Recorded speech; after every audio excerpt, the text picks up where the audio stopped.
अस्सलाम वालेकुम दोस्तों, कैसे हैं सब। उम्मीद है खैरियत से होंगे। तो दोस्तों, आज हम बात करेंगे एक ऐसे इस्लामी हीरो के बारे में कि जिसने बर्रे सग़ीर में पहली मुसलमानों की मुस्तकिल हुकूमत कायम की। जी हाँ दोस्तों, आज हम बात करेंगे शहाबुद्दीन मोहम्मद ghori के बारे में और जानेंगे शहाबुद्दीन मोहम्मद ghori के दिलचस्प हालात ज़िंदगी। जानने के लिए वीडियो को एंड तक देखें और मेरे यूट्यूब चैनल को ज़रूर सब्सक्राइब करें ताकि इसी तरह हिस्ट्री से मुतल्लिक आपके नॉलेज में इजाफ़ा होता रहे। तो चलिए दोस्तों, वीडियो शुरू करते हैं। शहाबुद्दीन सल्तनत गौरिया का दूसरा और आखिरी हुक्मरान था जो 1202 ईस्वी से 1206 ईस्वी तक सल्तनत गौरिया का हुक्मरान रहा। सैफुद्दीन सानी के इंतकाल के बाद ग़ियासुद्दीन ghori सल्तनत गौरिया के तख्त पर बैठा और इसने 1173 में गज़नी को मुस्तकिल तौर पर फ़तह करके शहाबुद्दीन मोहम्मद ghori को सुल्तान मुइज़ुद्दीन का ख़िताब देकर गज़नी में तख्त पर बैठाया। ग़ियासुद्दीन ने इस दौरान हरात और बल्ख भी फ़तह कर लिए और हरात को अपना दारुल हुकूमत बना लिया। सुल्तान शहाबुद्दीन ghori अगरचे अपने भाई का नायब था, लेकिन इसने गज़नी में एक आज़ाद हुक्मरान की हैसियत से हुकूमत की और पाकिस्तान और शुमाली हिंदुस्तान के इलाके को फ़तह करके तारीख़ में मुस्तकिल मकाम पैदा कर लिया। 598 हिजरी में अपने भाई के इंतकाल के बाद वो पूरी ghori सल्तनत का हुक्मरान बन गया। शहाबुद्दीन मोहम्मद ghori की फ़ौजी कार्रवाइयाँ मौजूदा पाकिस्तान के इलाके से शुरू हुईं और वो मशहूर आलम दरा खैबर की बजाय दरा गोमल से पाकिस्तान में दाखिल हुआ। इसने सबसे पहले मुल्तान और ऊच पर हमले किए जो गज़नियों के ज़वाल के बाद एक बार फिर इस्माइली फ़िरके का गढ़ बन गए थे। ये इस्माइली एक तरफ मिस्र के फ़ातिमी खुलफ़ा के साथ और दूसरी तरफ हिंदुस्तान के हिंदुओं से करीबी ताल्लुक़ कायम किए हुए थे। गौर के हुक्मरान आम मुसलमानों की तरह अब्बासी खिलाफत को तस्लीम करते थे और इस्माइलियों की सरगर्मी को मुसलमानों के मफादात के ख़िलाफ़ समझते थे। सुल्तान मोहम्मद ghori ने 571 हिजरी बमुताबिक 1175 ईस्वी में मुल्तान और ऊच दोनों फ़तह कर लिए।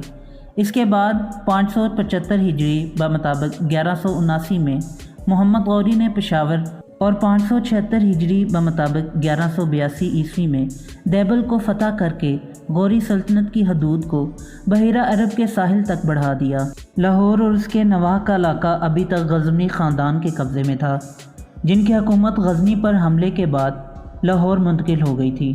शहाबुद्दीन मोहम्मद ghori ने 582 हिजरी बमुताबिक 1186 ईस्वी में लाहौर पर कब्ज़ा करके गज़नवी ख़ानदान की हुकूमत को बिल्कुल ख़त्म कर दिया। इन इलाकों को फ़तह करने के बाद शहाबुद्दीन ने भटिंडा को फ़तह किया जो पहले गज़नी सल्तनत में शामिल था, लेकिन इस वक्त दिल्ली और अजमेर के हिंदू राजा पृथ्वीराज के कब्ज़े में था।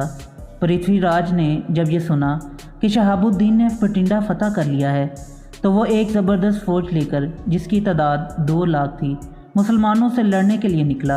दिल्ली के शुमाल मगरब में करनाल के करीब तलावड़ी के मैदान में दोनों अफवाज में खूब लड़ाई हुई, लेकिन शहाबुद्दीन की फ़ौज थोड़ी थी। इसको शिकस्त हुई और वो बुरी तरह ज़ख्मी हो गया। इसी हालत में एक सिपाही इसको बचा कर ले गया।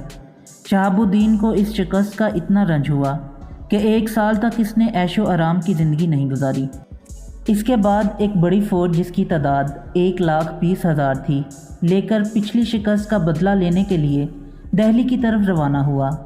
इधर से पृथ्वीराज भी भारत के 250 राजाओं की मदद से तकरीबन 5 लाख फ़ौज लेकर रवाना हुआ। इस मरतबा भी मुकाबला तलावड़ी के मैदान में ही हुआ, लेकिन शहाबुद्दीन ghori को फ़तह हुई और हिंदुओं को शिकस्त हुई और पृथ्वीराज लड़ाई में मारा गया। पृथ्वीराज को शिकस्त देने के बाद शहाबुद्दीन ने दिल्ली और अजमेर भी फ़तह कर लिया और उसके सिपा सलार मलक मोहम्मद इब्ने बख्तियार खलजी ने आगे बढ़कर बहार और बंगाल को ज़ेर नगी किया। इस तरह पूरा शुमाली हिंदुस्तान और मौजूदा पाकिस्तान मुसलमानों के कब्ज़े में आ गया। हिंदुस्तान और बंगाल में मुस्लिम इक़्तिदार के बानी और एक बेदार मगज़ हुक्मरान की हैसियत से शहाबुद्दीन मोहम्मद ghori का पाया बहुत बुलंद है। इसकी फतूहात महमूद गज़नी के लश्कर कशी के मुकाबले में ज़्यादा मुफीद साबित हुई। वो महमूद की तरह किसी इलाके को फ़तह करके वापस नहीं जाता था, बल्कि इसको अपनी सल्तनत में शामिल कर लेता था। इसने बर्रे सग़ीर पाको हिंद में मुसलमानों की मुस्तकिल हुकूमत कायम कर दी اور اس طرح وہ کام مکمل کر دیا جو 500 سال قبل محمد بن قاسم نے شروع کیا تھا۔ شہاب الدین کے زمانے میں غیر مسلموں کی اکثریت نے اسلام قبول کیا۔ دریائے جہلم اور سندھ کے درمیان کھوکھر نامی ایک قوم آباد تھی جن کے یہاں ایک مسلمان قید تھا۔ یہ مسلمان ان لوگوں کو اسلام کی خوبیاں بیان کرتا رہتا تھا جسے وہ لوگ بڑی دلچسپی سے سنتے تھے۔ ایک دن ان کے سردار نے کہا کہ اگر میں مسلمان ہو جاؤں تو تمہارے بادشاہ میرے ساتھ کیا سلوک کریں گے؟ مسلمان قیدی نے جواب دیا کہ اگر تم مسلمان ہو جاؤ تو میں یقین دلاتا ہوں کہ بادشاہ تمہارے ساتھ بڑا اچھا سلوک کرے گا۔ کھوکھروں کے سردار نے جب یہ بات سنی تو اسلام لے آئے۔ مسلمان نے ایک خط کے ذریعے اپنی گفتگو کی اطلاع سلطان شہاب الدین کو دی۔ شہاب الدین نے اس کے جواب میں سردار کو انعام و اکرام سے نوازا اور علاقے کی جاگیر بھی اسی کو دے دی۔ اس کے بعد اس کی قوم نے بھی اسلام قبول کر لیا۔ اسلام قبول کرنے سے قبل کھوکھر بہت سی برائیوں میں مبتلا تھے جن میں ایک دختر کشی بھی تھی۔ یہ لوگ عہد جاہلیت میں عربوں کی طرح لڑکیوں کو قتل کر دیتے تھے۔ اسلام لانے کے بعد یہ بری رسم بھی ختم ہو گئی۔ پاکستان میں بلوچستان کے پہاڑی علاقوں کے پٹھان بھی اسی زمانے میں اسلام لائے تھے۔ یہ وہ زمانہ تھا جب سلجوکیوں کے بعد خراسان اور ترکستان میں خوارزم شاہی خاندان کی حکومت قائم ہو گئی تھی۔ غوریوں کی اس خاندان سے مسلسل لڑائیاں رہتی تھیں۔ غیاث الدین کے بعد شہاب الدین کے زمانے میں یہی لڑائیاں جاری رہیں۔ ان لڑائیوں کے سلسلے میں شہاب الدین 601 ہجری میں خوارزم تک پہنچ گیا، لیکن وہاں اس کو شکست ہوئی اور یہ مشہور ہو گیا کہ محمد غوری جنگ میں ناکام رہا۔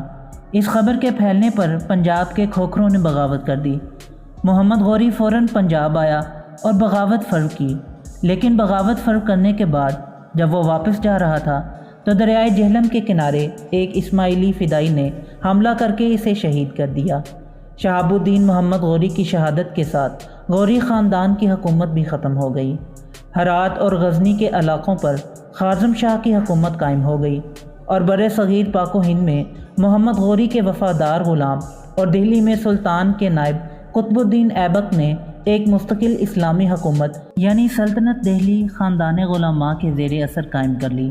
تو دوستو یہ تھی آج کی ویڈیو پسند آئی ہو تو لائک ضرور کریں اور میرے یوٹیوب چینل کو سبسکرائب کریں۔